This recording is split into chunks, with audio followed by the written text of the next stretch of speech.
Hello, friends, fellow parishioners of the Church of Ernest Perkles. You got it wrong already. Eustace Perkles. Estes Perkles. Estes Perkles. Okay. Hello, friends, followers of Estes Perkles' wise teachings, to this week's Sunday Cinematic Service, a weekly dive into the sewer of religion and faith-based cinema. This week we are discussing the classic 1971 film, If Footmen Tire You, What Will Horses Do? What a name. That sounds like an indie band, you know what I mean? Like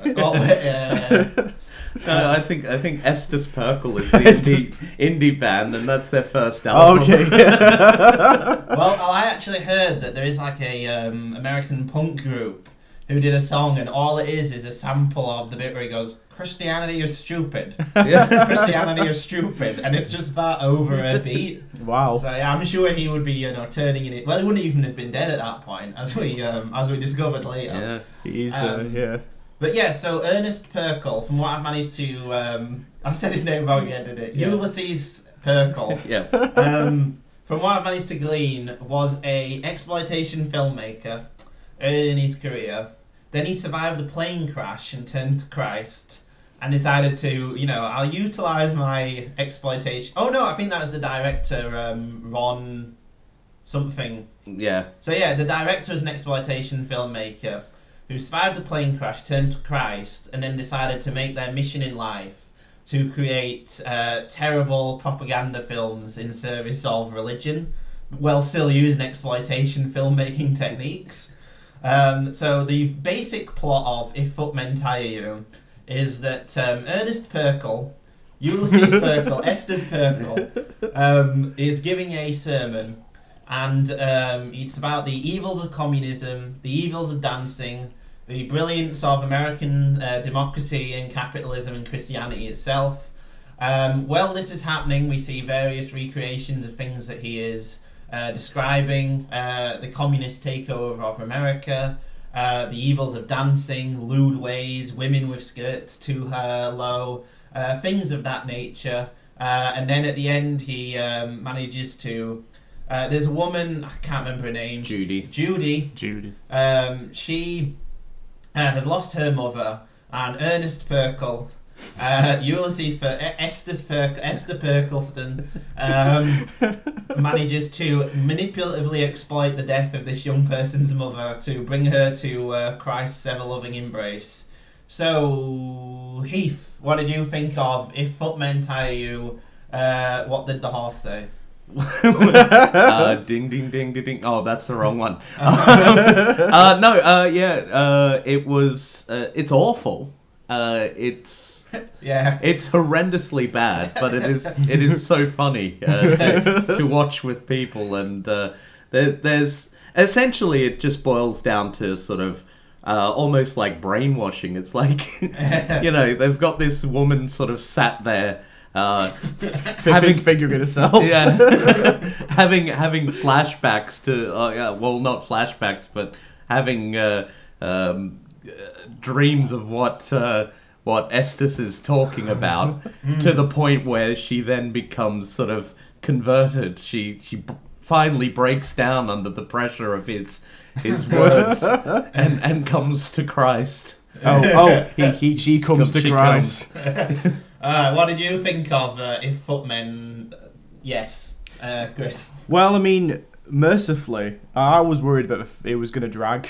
I was thinking it was just going to be boring and not terribly interesting. Yeah. Fortunately, it's only an hour, and it absolutely flies by. I share Heath's sentiment in that it is atrocious. Yeah. Like it's kind of interesting watching the process of manipulation happen, and how people try and sway you to that way of thinking. Yeah. All I'm thinking about is its sequel at the moment, because that's where Ernest Perkles just went crazy. I got his name wrong already. Yeah. Well, this one's more. So there's a sequel that we'll talk about. We'll get into it. Yeah. That's called The Burning Hell, which is slightly more religious based, because so Footmen's thesis is that communism is evil. The Burning Hell's thesis is that everyone will go to hell and it's awful. Yeah. Yeah. That one's sort of more like, as you were saying, Fellini-esque or Lynchian. It's more just a sort of mood piece, or this is kind of trying to actually say something. This one has an actual structure to it.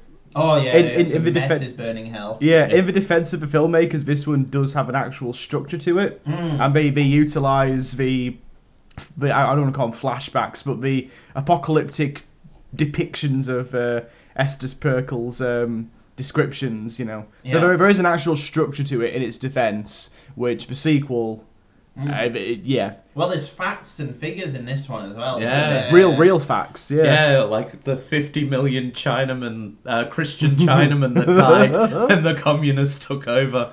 So yeah, if you've not seen this, which we would all recommend seeing, I think. Yeah, I'd say Don't watch it by yourself. No, it'd be a miserable experience if you watch it by yourself. Yeah, but if you're there to laugh at it with other people, definitely see it.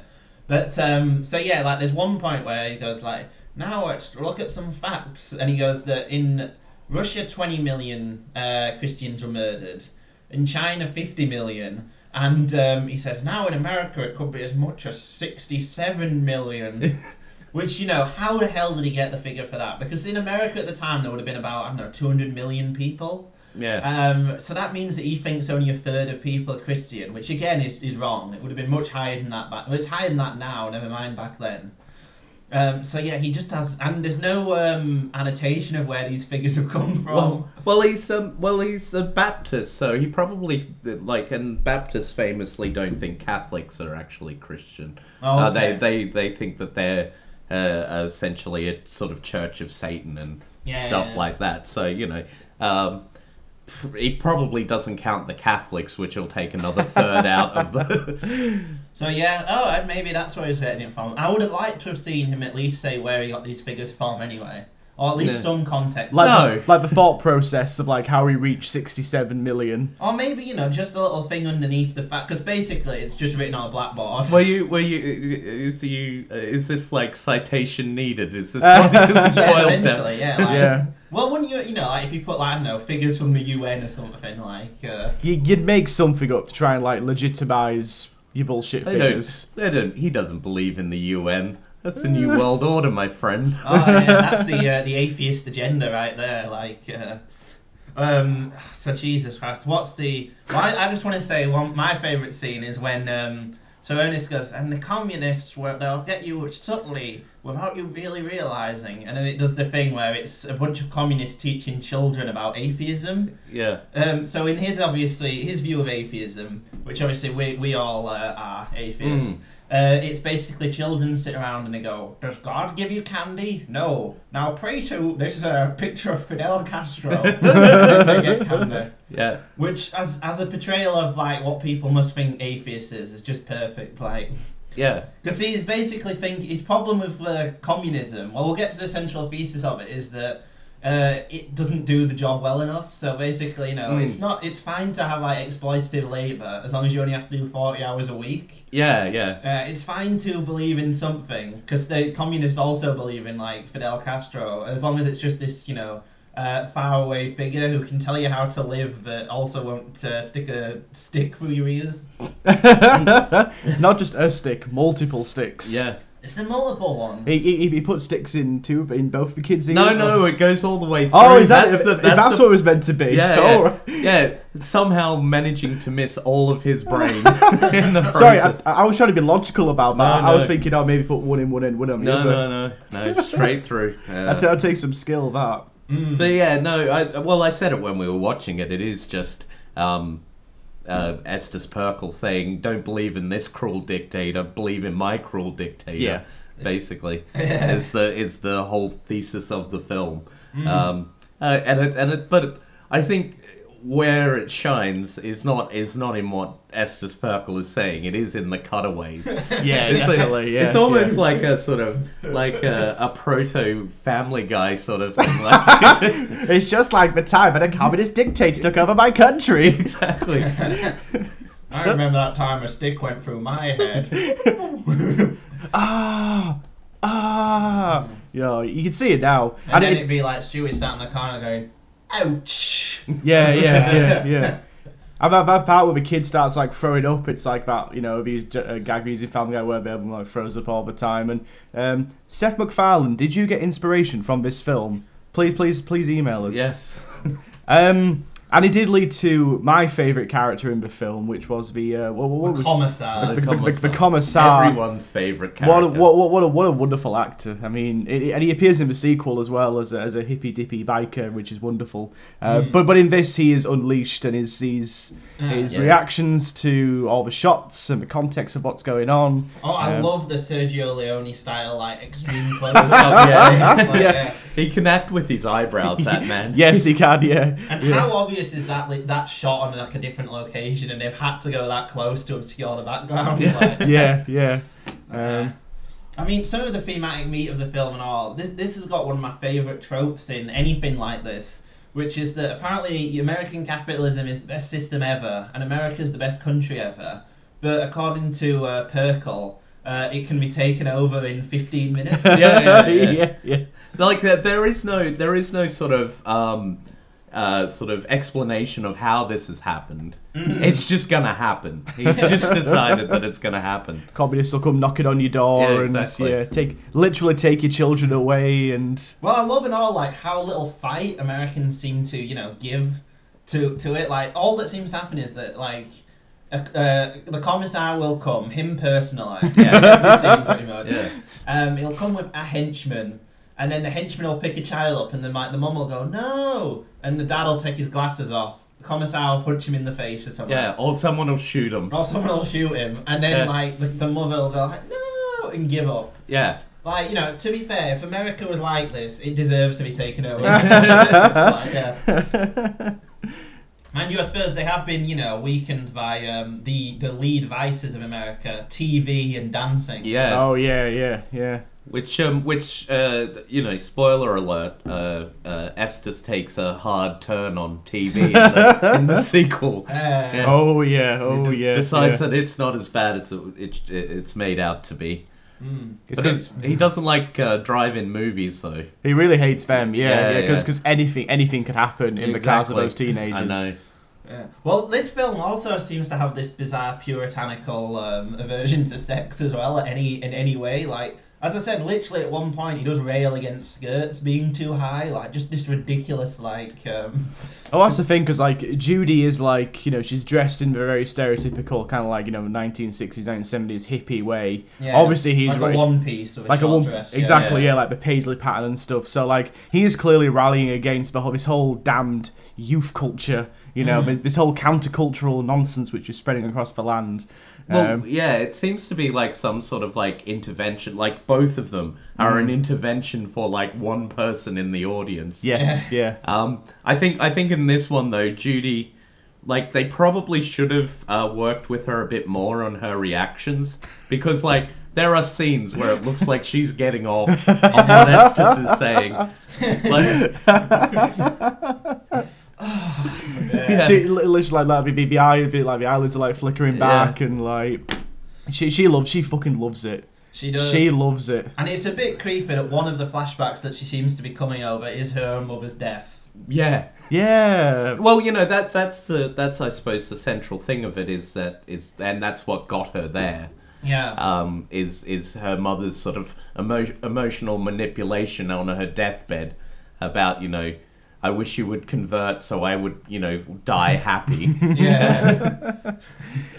And then, that does lead to the brilliant conclusion where Perkles seems to break the speech altogether and just sort of directly communicate with Judy in the middle of a full congregation. Yeah, the rest of you are unimportant. I'm talking to Judy now, and everyone else is like, yeah, all right. There's one lady in the background falling asleep. There actually is. Yeah. Oh, I love in this film and all that. Like, so the film isn't it.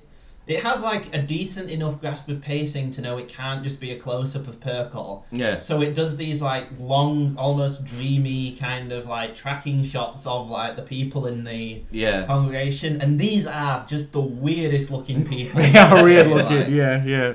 I mean, some of them have like a lot of them have like hilarious like 50s bowl cuts as well. They look like Josh Brolin in Inherent Vice. And they're all dressed incredibly conservatively in shirts, but they like also just sort of stare off into nothingness. Like, there's no focus in what they're doing on like Perkles, so it has this sort of weird thing where like I don't know, it has this weird sort of like it's kind of hypnotic just watching these odd sort of like a lot of them are quite ugly as well. People just staring off into nothing, like. I don't know, it has this weird trance effect. Do you all get what I mean? Yeah, definitely, yeah. I think it's also probably because they filmed his close-up shots separately.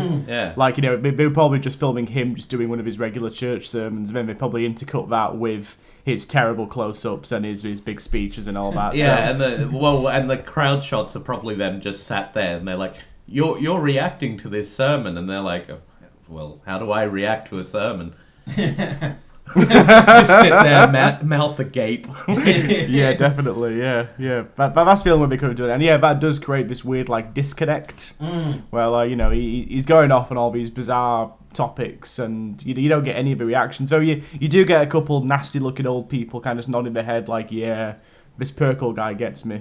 Yeah, definitely. Well, as you know, ostensibly as a religious podcast, like. I think the portrayal of this could broadly be called conservative. Yeah. Broadly speaking. Like, I don't understand even what Perkles' like problem with communism is. Like, it seems to be exactly the same as the world he wants to live in, apart from the fact that like the people have to work for the state rather than, I don't know, private enterprise or something. There seems to be no difference between what he wants and what the communists want. I think he's just sort of tapping into, you know, the sort of Red Scare of the time and that sort of thing, and trying to, you know, capitalize on that. Like he's using buzzwords, but he doesn't really understand like what they actually mean. Not too dissimilar to modern American politics, but you know. Well, if this film was made today, it would be exactly the same, but it would be like, I don't know, radical Islam took over. Yeah, exactly, Which would have been slightly harder for him to make his points about, you know, skirts are too low, and then you know what he'd say about Islam, they're covering women's faces and all that kind of stuff. Well, I think this shows, like, that, like, these people, like, are massive hypocrites. Like, they'll claim to hate, like, the lack of freedom of, like, other religions and stuff. But there's no freedom in the ideas that he's putting forwards. It's just as, like, constricting as any other religion, like, at its extremes, like. Yeah, definitely, yeah. Well, I suppose the difference is this is, like, a relatively mainstream view as well, like.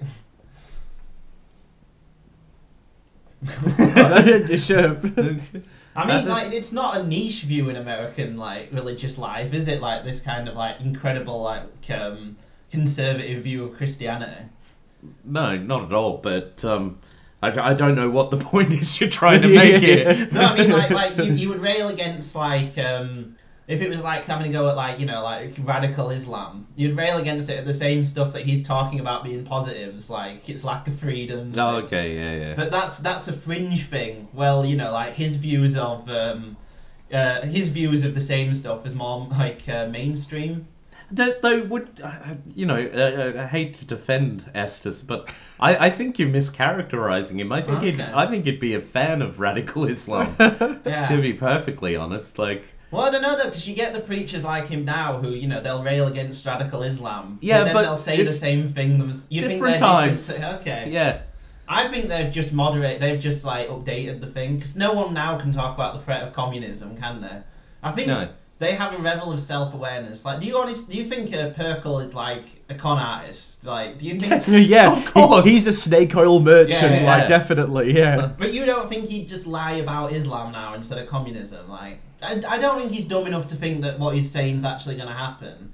Like, I think he wouldn't have I don't think he would be a fan of Islam now. I think he would just, you know, rail against it because he knows that's the easiest way to get scared people. I think he'd. No, I still think he could. You know, make a case for like extreme left-wing politics and the whole PC culture. Exactly. Like you know, these people want a safe space. All the homosexuals and the transgendered people and the deviants. But you know, I don't think. I'm just imagining it now, and it's like. Johnny, come up to the. Oh no, Janie, come up to the. What happened to you? Did a person come into your toilet because the state let him and rape you? Did it? You know that happened. Yeah, exactly. Yeah, I suppose it'd be more that kind of thing. You think they'd avoid. Well, I suppose and all, like with Islam, that was mainly a reaction to like 9/11 and you know the war on terror. So that's probably slightly old hat. Yeah. Maybe because he died in 2005, Perkles. Maybe that's what he was working on his death, like an anti-Islam screening. Like, Background thesis. Yeah. Well, yeah, as you say, it would be like SJW politics and safe spaces. Yeah. They want a safe space. Why don't they leave me alone for my safe space, the church? Again, though, how hypocritical is that? They claim to like hate safe spaces and all this stuff, but they want a safe space away from liberals and like. I'll give you a safe space. Hell. What a wonderful human being. I'm glad he's dead. I'm glad he's dead. Yeah.